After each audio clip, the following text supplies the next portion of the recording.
दोस्तों कांतारा मात्र 16 करोड़ में बनी एक भव्य फिल्म जिसे मास्टरपीस कहकर लोग कह रहे हैं कि ऐसी जबरदस्त फिल्म तो 200 करोड़ में भी ना बने। इस फिल्म में एक्टिंग, डायरेक्शन और स्टोरी टेलिंग तक सब कुछ एकदम अलग और परफेक्ट फील देता है। हर तरफ इसी के चर्चे हैं, लेकिन एक चीज है जिसकी चर्चा कोई नहीं कर रहा, वो है इस फिल्म की असल कहानी। जो कि इस फिल्म में दिखाई गई है वो इससे कई गुना ज्यादा बड़ी है। दोस्तों आज के इस वीडियो में बात करेंगे कांतारा फिल्म की असल कहानी के बारे में। वैसे दोस्तों अगर आपने ये फिल्म पहले से देख रखी है तो कमेंट करके हमें जरूर बताइए कि आपको ये फिल्म कैसी लगी। और हाँ, अगर आप इस चैनल पर नए हैं तो चैनल को सब्सक्राइब कर लीजिए और ये बेल आइकन दबाना ना भूलें ताकि नए आने वाले वीडियोस मिले आपको सबसे पहले।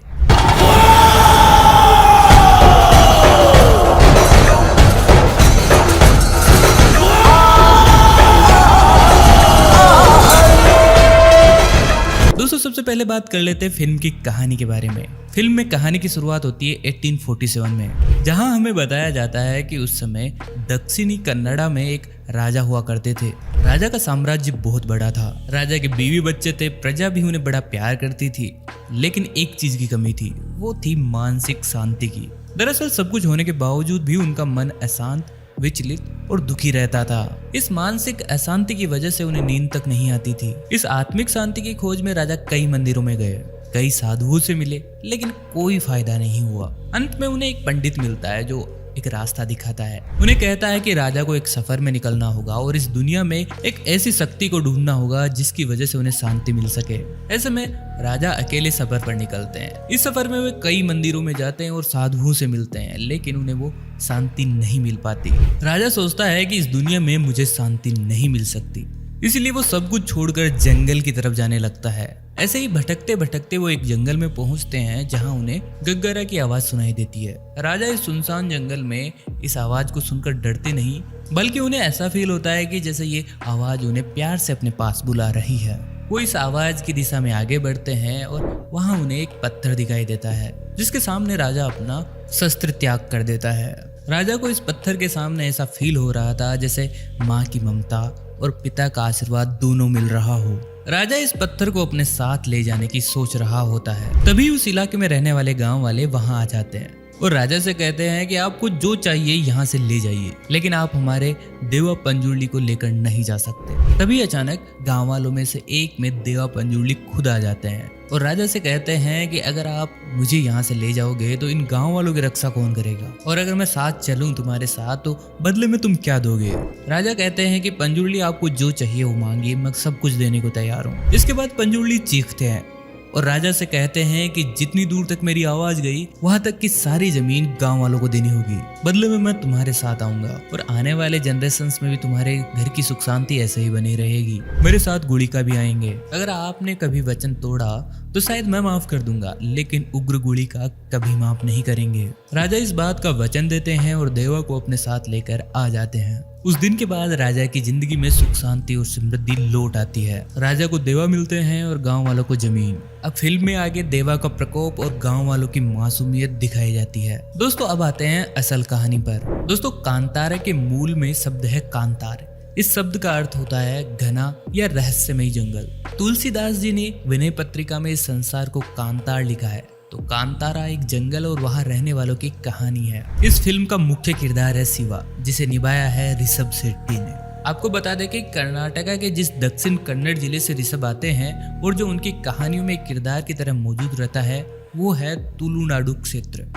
यहाँ के लोग तुलु भाषा बोलते हैं और यहाँ की अपनी एक बहुत समृद्ध संस्कृति और इतिहास रहा है। इस इलाके का एक बड़ा कनेक्शन उस माइथोलॉजी से रहा है जो उत्तर भारत में भी बेहद प्रचलित है। भगवान विष्णु के छठे अवतार कहे जाने वाले परशुराम की कथा तो आपने भी अक्सर सुनी ही होगी। तो क्षत्रियों को इस धरती से नष्ट कर देने वाली बात से आगे का मामला ये हुआ कि परशुराम जी ने क्षत्रिय रहित धरती ऋषि कश्यप को दान दे दी और भगवान शिव का ध्यान करने सह्याद्री चले गए। भगवान शिव उनकी तपस्या से खुश होकर प्रकट हुए और बोले कि वो कादली यानी कदली वन में अवतार लेंगे और परशुराम जी वहीं पहुंचकर ध्यान करें।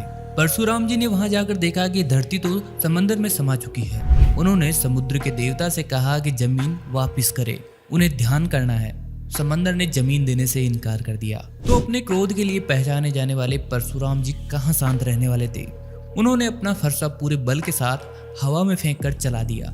कथाओं में कहा जाता है कि जहां जहां तक परशुराम जी का फरसा गया, समंदर ने वो जमीन छोड़ दी और इस तरह उस जगह पर अस्तित्व में आई परशुराम सृष्टि, जिसे तुलुनाडु भी कहा जाता है। तो कांतारा की कहानी इसी तुलुनाडु इलाके के जंगल और वहां रहने वालों की है। इस प्रदेश में 400 से भी ज्यादा देवा है। उनमें सबसे विशेष है पंजुर्ली। ऐसा माना जाता है कि देवा पंजुर्ली वराह का एक रूप है। एक बार काली नाम की वराही पहाड़ों से उतरते हुए गलती से भगवान सुब्रमण्यम के मंदिर के आंगन में पहुंच जाती है। इससे भगवान सुब्रमण्यम नाराज होते हैं और वराही को श्राप देते हैं कि वो कभी भी मां नहीं बन पाएंगी। वराही भगवान से क्षमा याचना करती है और कहती है कि उनके होने वाले पहले बच्चे को वो भगवान को समर्पित कर देगी। भगवान सुब्रमण्यम उन्हें 16 बच्चे होने का वरदान देते हैं। ऐसा कहा जाता है कि कई वर्षों बाद काली वराही कैलाश पर्वत पर अपने 16 बच्चों को जन्म देती है। ऐसा कहा जाता है कि माँ पार्वती की आवाज सुनकर काली वराही अपने बच्चों को छोड़कर चली जाती है। माँ पार्वती उनमें से एक बच्चे को अपने साथ ले लेती है। माँ पार्वती ने इस वराह बच्चे का नाम रखा गुज्जारा और वो इसे बड़े प्यार से पाल रही होती है। लेकिन ये गुज्जारा एक दिन वहाँ मौजूद सारी फसल को काट देता है, जिससे भगवान शिव क्रोधित होते हैं और भगवान क्रोधित होकर इन्हें काट देते हैं। जब गुज्जारे की आवाज सुनकर माँ पार्वती आती है तो उसकी दशा देखकर रोने लगती है, जिसके बाद भगवान शिव उसे पुनर्जीवित करते हैं। लेकिन इस बार सर वराह का और धड़ इंसान का होता है और उन्हें अपार शक्ति का वरदान भी देते हैं भगवान शिव। इनका नाम रखा जाता है पंजुर्ली, जो एक हाथ में त्रिशूल और एक हाथ में तलवार धारण किए हुए होते हैं। ऐसा माना जाता है कि धर्म की स्थापना के लिए वो कैलाश से तुलुनाडु आते हैं। देवा पंजुर्ली को खुश करने के लिए भूता कोला नाम का एक स्पेशल डांस किया जाता है। दोस्तों आपको बता दें कि तुलु में भूत का अर्थ होता है आत्मा और कोला का अर्थ है खेल। ये मूल रूप से एक पूजा अनुष्ठान है। और आपको बता दें कि कोला हर कोई परफॉर्म नहीं कर सकता। कोला परफॉर्म करने का काम पीढ़ी दर पीढ़ी चलता है।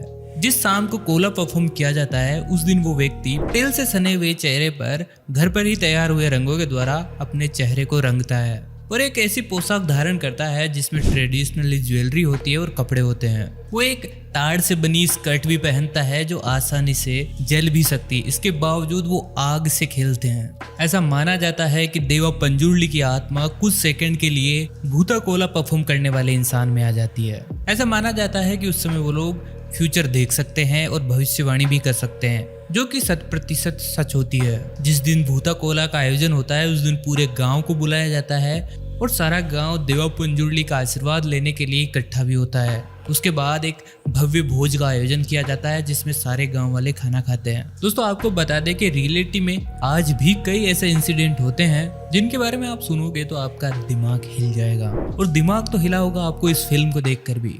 आपको क्या लगता है आज साउथ इंडस्ट्री पूरी बॉलीवुड इंडस्ट्री को टक्कर दे रही है अपनी जबरदस्त सिनेमेटोग्राफी और खूबसूरत कहानियों के मामले में? क्या ऐसा भी एक दिन आएगा जब साउथ इंडस्ट्री बॉलीवुड से आगे निकल जाएगी? आपको कौन सी साउथ इंडस्ट्री की फिल्में सबसे ज्यादा अच्छी लगती है? कमेंट करके हमें जरूर बताइए। वीडियो कैसा लगा? अगर अच्छा लगा तो लाइक और शेयर करना ना भूलें। चैनल को जरूर सब्सक्राइब कीजिए। दोस्तों जल्दी मिलेंगे नए वीडियो के साथ, तब तक के लिए नमस्कार।